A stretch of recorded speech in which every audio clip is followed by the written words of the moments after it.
Let me ask you a question. Do you ever get tired of the ebbs and flows of stress, emotion, and income that comes along with being in the real estate business? You know what I mean. One month you'll have nothing to do, twiddling your thumbs, maybe one or two leads comes through, and then the next month you're completely overwhelmed with 5, 10, maybe 100 leads that come through because of inconsistency. Well, if that is the case, in this video, I'm going to be covering how you can go from those constant peaks and valleys of emotion, stress, and income to creating a consistent and reliable pipeline that will allow you to, 1, sleep better at night, 2, have a little more peace of mind, and 3, put more money in your bank account. Now, my name is Mason Armbruster. I'm the president and founder of Constant Closings, a real estate-specific marketing company helping solo agents, teams, and brokerages across 30 states at the moment, helping all of them add an average of 3 extra clients a month, and in turn generating tens and tens of additional thousands of dollars in GCI to their bottom line at the end of every year. So if this is the first video you're watching of this series, this is a 3-part video series where I'm covering the 3 biggest issues I've seen agents time and time again across those 30 states run into with their pipeline. So in this particular video, I'm covering inconsistency in both lead volume and also lead quality. Now, this is only a concern, of course, if you have a pipeline in the first place. So if you don't, then you want to make sure you go back and watch the video I posted prior to this so that you can get a look at what to do and what to put in place if you don't have a current pipeline. Once you have a pipeline, then we want to cover the issue of consistency. And again, the 2 biggest issues you're typically going to face with consistency, or inconsistency rather, is inconsistency in volume and then inconsistency in quality. And I want to walk through why you're experiencing those things, and not just that, how to overcome them as well. So, volume. The first biggest inconsistency is typically volume. So for instance, one of our partners, Frances, out of New Jersey, she came to us because she had an inconsistency in volume because she was once an agent who was working on a brokerage, on a team for a long period of time. 5 to 10 years she was on this team, and then eventually she decided to part ways and do her own thing. So then she went from having constant leads that were sent to her from the brokerage to working on her own and having to provide her own leads for herself. So in that change, that drastic change, she went from having multiple lead sources, all provided by the brokerage, in addition to her referrals, to simply only referrals. And if you watched the last video I posted, referrals are simply not enough to make sure you have a consistent and reliable business unless you're many, many years in the business. Of course, there's some outliers there, but for the most part, that's going to be the case. So let's cover the first biggest inconsistency, and that is volume. There's really 3 reasons why you may be encountering this issue. So I want to cover these one at a time, and at the same time cover how you can overcome those issues. The first big reason you're probably dealing with inconsistency in volume is because you're relying on one lead source. Similar to the example with Frances earlier, you may be relying solely on referrals. And if you're relying solely on referrals and you've watched my previous video, that is simply not enough unless you're years and years in the business.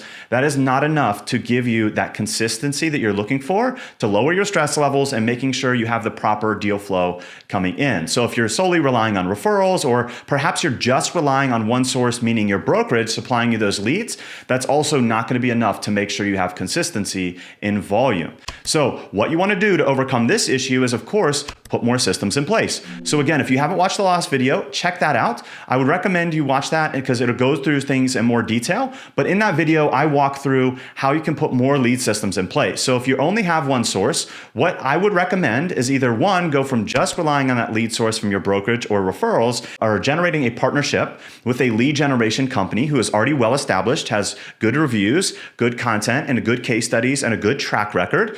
Or you can do a done for you option where you simply run your own advertisements. Those are the 2 easiest things to do. And if you want to see, again, those things in more detail, feel free to check out the last video. Now, the other reason why you may be having inconsistency in volume is that you simply don't have a strategy with the lead gen source that you have in place. So what you want to do in that case, if you're just kind of throwing spaghetti against the wall and hoping it sticks, oftentimes that's going to result in that inconsistency. So what can you do to overcome that issue? Well, the first thing you want to do is more research. Let's say you're a big company and they need to go do product research. You want to make sure it's much easier to put something in the marketplace once you already know the needs of the marketplace. You wouldn't simply create a new invention and then go to the market and say, do you want to buy this? Because there's a chance they wouldn't, right? But if you know that there's something that the market already needs, and then you can supply a solution for that need, then you're much more likely to succeed. So it's the same thing you want to do here. You want to do some research. And in our instance, at Constant Closings, the research that we do ahead of creating various online advertisement campaigns or email and text marketing campaigns for our clients across the states, we do agent research to see who are your ideal clientele. So in your case, who is your ideal client avatar? Picture who that person is, what they're looking for, what price points they're in, and where they're looking and where you can locate them, so you know where to display your marketing and advertising. On top of that, there's a twofold situation. With every agent being different, you want to have an idea of what your competition is doing. So take a look at anybody in your area who's already doing the amount of business that you want to do with the type of people that you want to work with consistently, and take a look at what they're running online. And if you weren't aware, what you can do on online social platforms anyway, if they're running advertisements on those, you can simply Google how to see what type of ads people are running, and you can actually see the back end of Facebook, Instagram, all of those online platforms, YouTube as well, to see what ads those people are actually running. So you can do agent research so you know who you want to target, where they're located, and how you can best get in front of them. You can know exactly what your competition is doing so you can do that better than they are. And then you also want to take a look at what's going on in your market. You want to get a lay of the land. So what are the pricing trends in your area? Are people relocating from the city to more rural and suburban areas since COVID? Are people moving to particular school districts? Are there new construction developments? All those research factors, you can pile those together to create a strategic marketing campaign that's more like creating that invention once you already know the need, so you have a higher likelihood of success. And the third reason that you may be running into consistency issues with volume is that you are simply lead gen hopping and you're not giving things a long enough time to test them out. So take a minute, think about any lead gen sources that you may have done in the past, if you have, and think about, did I truly give these enough time to see if they were going to work out? The last thing you want to do is be the person that constantly jumps ship right before you could have gotten to the gold. So maybe you've seen this picture online. You want to be the miner that takes the time to stick things out, try something long enough to see if it truly works or not so you can get to that gold, versus being the other person in this picture who stops right before he's about to strike that gold. So in that case, if you are lead gen hopping, slow down, pump the brakes a little bit. My recommendation is stick with an option for a minimum of 4 to 6 months to see if the system is working. A typical lead gen program, especially if you're using any sort of online lead gen, whether it's Zillow, YouTube, Google Ads, Facebook, Instagram, doesn't matter. If it's coming from an online source, my typical recommendation for anyone is stick it out for at least 6 months to truly know whether it'll work or not.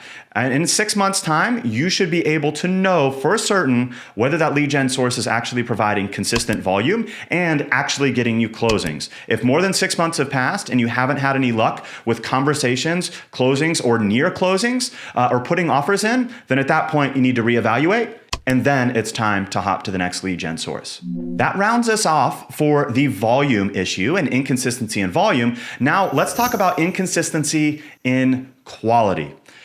When it comes to quality, there's typically 2 reasons why you're running into an issue and an inconsistency with the quality of the leads you're actually generating. The first one is a lack of strategy. Similar to the lack of volume and the inconsistency of volume we talked about earlier, you typically need to be doing more research. If you're simply throwing spaghetti against the wall and hoping it sticks, the chances of you succeeding are very slim. They're pretty much a 50-50 toss-up, and you want to minimize the chance of your failure, of course. So you want to do, again, that agent, competitor, and market research to make sure you're putting something out there that's actually going to pull in the type of leads that you genuinely want to be generating. And the only way you can do that is by doing that research, checking out the market, checking out who your ideal clientele is, check out what their needs are, and what will actually lure them in. So you're not simply luring anybody in that you possibly can, that's somebody you may not necessarily want to work with. And the second reason you may be having an inconsistency in quality is lack of friction.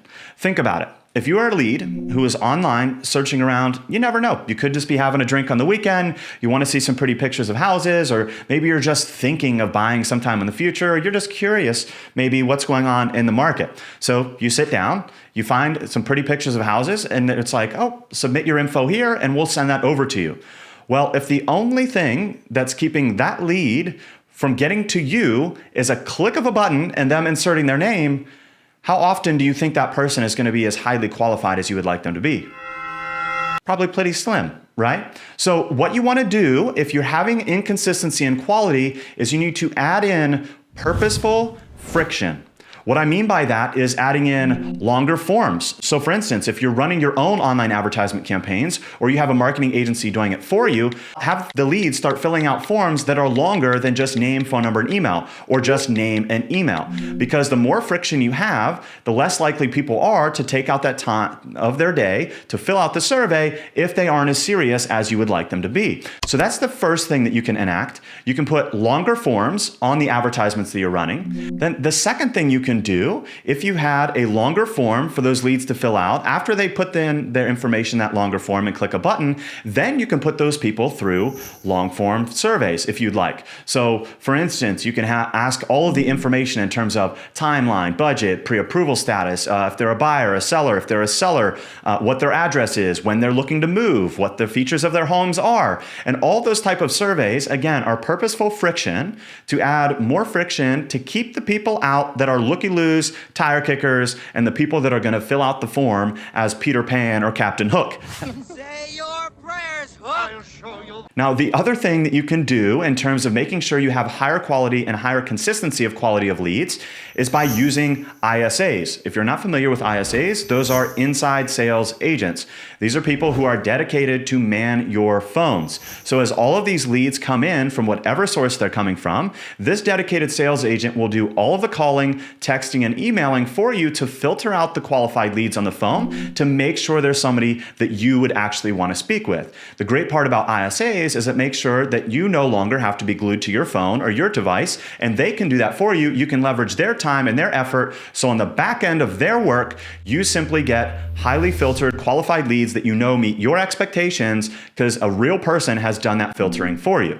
Now, in the case of Constant Closings and all of our partners across the 30 states, we actually implement all three of these things to make sure we're getting the highest filtered leads that you could possibly get from your marketing campaigns that we're putting in place for you. So in our particular systems, rather than just having a click of the button between you and the lead and being sent name, phone number, and email, we have a form that they will have to fill out.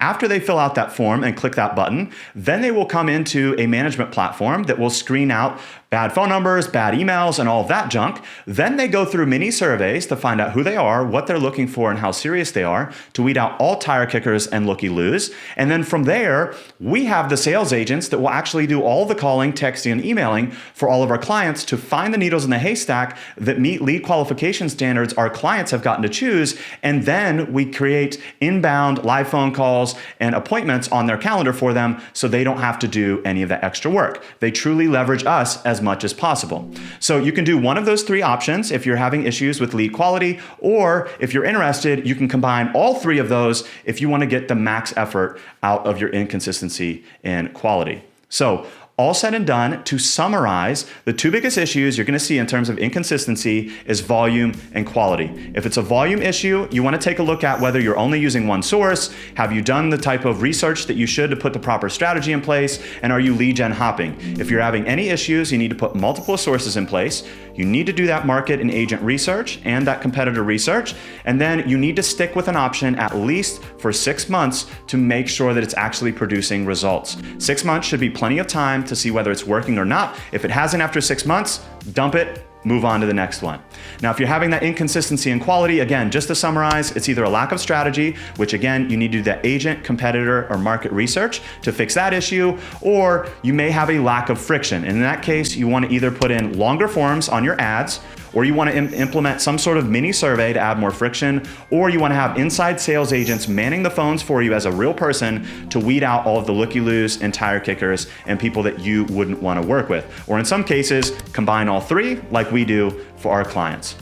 So if you found this video helpful, feel free to click the subscribe button, because in the next video, I'm gonna be covering the third biggest issue that I see real estate agents have with their pipelines time and time again. In the first video, we covered what to do if you don't have a pipeline and how to create one. In this video, we covered how to fix the issues of inconsistency of volume and quality of leads. And in the next video, we're gonna be talking about how to put a lead generation system in place that has the ultimate control and scalability to take your business to the next level and to grow with you either as a solo agent or as you're creating a team.